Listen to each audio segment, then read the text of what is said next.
PSC chairman Mahender రెడ్డిని తప్పించాలని, మహేందర్ రెడ్డిపై ఆరోపణల నేపథ్యంలో జ్యుడిషియల్ విచారణ జరిపించాలని, బీఆర్ఎస్ హయాంలో డీజీపీగా ఉన్న మహేందర్ రెడ్డిని అప్పుడు రేవంత్ రెడ్డి దూషించారు.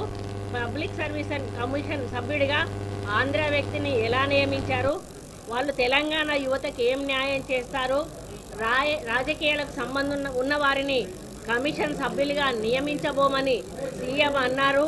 టీడీపీలో పనిచేసిన రజనీ కుమార్ని కమిషనర్ సభ్యురాలిగా ఎలా నియమించారు, విద్యుత్ సంస్థలో ఆంధ్ర అధికారుల పెత్తనమేంటి, ముగ్గురు ఆంధ్ర అధికారులను డైరెక్టర్లుగా ఎలా నియమించారు, తెలంగాణ ప్రయోజనాలు వాళ్ళు ఎందుకు కాపాడుతారు, ఓటుకు నోటు కేసు వాదించిన న్యాయవాదులకు సీఎం అందలం, సింగరేణి ఉద్యోగాల విషయంలో అబద్ధాలు చెప్తున్న కాంగ్రెస్ ప్రభుత్వం డిసెంబర్లోగా 2 లక్షల ఉద్యోగాలు ఇస్తామని కేవలం 60,000 ఉద్యోగాలకే నోటిఫై చేశారని చెప్పడం, గురువు చంద్రబాబు బాటలో నడుస్తున్న శిష్యుడు రేవంత్ రెడ్డి, సీఎం రేవంత్ రెడ్డిలో స్వచ్ఛరక్తం ప్రవహిస్తోంది అని టీఆర్ఎస్ ఎమ్మెల్సీ కల్వకుంట్ల కవిత గారు మాట్లాడడం జరిగింది. నిజంగా అసలు ఆమె ఎందుకు ప్రెస్ మీట్లు పెడుతుందో, ఎందుకు మాట్లాడుతుందో నాకైతే అర్థం కావట్లేదు. ఆమె మాట్లాడిన ప్రతి మాట కూడా దయ్యాలు వేదాలు వల్లించినట్టుగా ఉంటా ఉన్నాయి.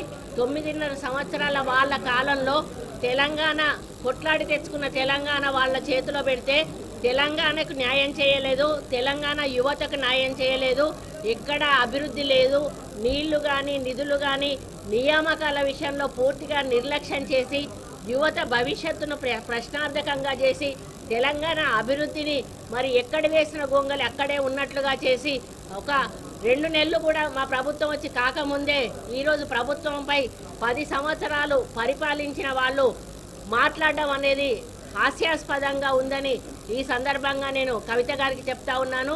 అమ్మ, ఇవన్నీ కూడా ప్రశ్నించే హక్కు అర్హత మీకు లేనే లేదు. ఎందుకంటే ఆంధ్ర వాళ్ళని అందలం ఎక్కించిందే మీరు, రాజ్యసభ సభ్యులుగా మీరే నియమించుకున్నారు. మరి టెండర్లు కానీ ఏవైతే మనకు ప్రాజెక్టుల టెండర్లు అవి కూడా మీరు ఆంధ్ర వాళ్ళకి ఇచ్చుకున్నారు. ఆంధ్ర వాళ్ళని పెంచి పోషించిందే కేసీఆర్ కుటుంబము, టీఆర్ఎస్ ప్రభుత్వం అని చెప్పి ఈ సందర్భంగా నేను చెప్తా ఉన్నాను. మహేందర్ రెడ్డి గారు చేరి 2 వారాలు కూడా కాలేదు, అప్పుడే ఆయన మీద ఆరోపణలు అనేటువంటి మాట మాట్లాడడం కూడా హాస్యాస్పదంగా ఉంది. మరి ఎందుకు ఇంత కాలంలోనే ఆయన మీద వచ్చిన అభియోగాలు ఏంటి? మరి మీ ప్రభుత్వంలో ఆయన అత్యంత మరి పెద్ద స్థానంలో డీజీపీ స్థానంలో కూడా కూర్చోబెట్టిన విషయం మీరు మర్చిపోయారా? మరి అవినీతి అధికారి అయితే మీరు ఆ రోజు ఎందుకు ఆయనను డీజీపీ స్థాయిలో కూర్చోబెట్టారని చెప్పి అడుగుతా ఉన్నాను. ఈరోజు సింగరేణిలో 20,000 మంది ఉద్యోగాలు ఇచ్చిన చెప్పుకోవడానికి మరి సిగ్గుపడాల్సిన అవసరం ఉంది. 20,000 ఉద్యోగాలు పారదర్శకంగా ఇస్తే మరి మీ పార్టీకి 1,200 ఓట్లు మొన్న ఎట్లా వచ్చినాయని చెప్పి అడుగుతా ఉన్నాను. కేవలం 3% ఓట్లు మాత్రమే మొన్న సింగరేణి ఎలక్షన్స్లో టీఆర్ఎస్ పార్టీ వాళ్ళకు రావడం జరిగింది.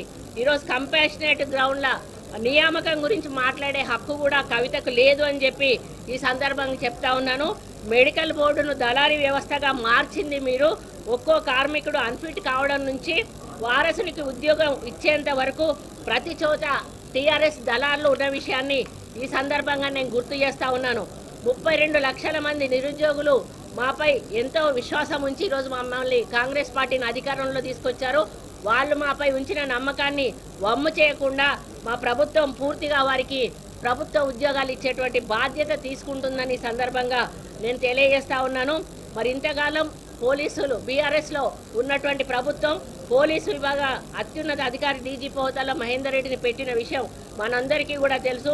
మరి 36 ఏళ్ళు అన్ని ప్రభుత్వ హోదాల్లో మహేందర్ రెడ్డి గారు పనిచేయడం జరిగింది. మరి కాబట్టి ఆయనను ఒక సీనియర్ అధికారిగా ఆయనను ఈరోజు టీఎస్పీఎస్సీ చైర్మన్గా నియమించడం జరిగిందని కూడా ఈ సందర్భంగా విన్నవిసుకుంటా ఉన్నాను. మరి మీలాగా లిక్కర్ స్కామ్ చేసిండా ఏమన్నా మహేందర్ రెడ్డి అని చెప్పి అడుగుతా ఉన్నాను. లేకపోతే టీఎస్పీఎస్సీ పేపర్లు లీక్ చేసిండా, లేకపోతే ఒకటే రూమ్లో అందరినీ మీకు అనుకూలంగా ఉన్న వాళ్ళని కూర్చోబెట్టి టీఎస్పీఎస్సీ మరి ఎగ్జామ్స్ రాయించి ఉద్యోగాలు ఏమన్నా ఇప్పించిండా మహేందర్ రెడ్డి అని చెప్పి ఇప్పుడు ఈ సభ నుంచి, ఈ వేదిక నుంచి కవితను నేను ప్రశ్నిస్తా ఉన్నాను. మరి ఆయనకు అవినీతి మరికే ఉంటే ఆ రోజు మరి మీరు ఎందుకు డీజీపీ స్థాయిలో ఆయనను కూర్చోబెట్టారని కూడా అడుగుతా ఉన్నాను.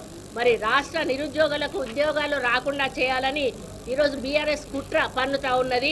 ఇంతకాలం 32 లక్షల మంది యువతీయోగులకు అన్యాయం చేసినటువంటి టీఆర్ఎస్ పార్టీ నాయకురాలైనటువంటి కవిత ఈరోజు మరి దయ్యాలు వేదాలు వల్లించినట్టుగా మా ప్రభుత్వం రాగానే మీరు ఎందుకు ఉద్యోగాలు ఇస్తలేరని మాట్లాడడము చాలా దురదృష్టకరం. 9.5 ఏళ్లలో మరి మీరు ఎందుకు చేయలేకపోయారు?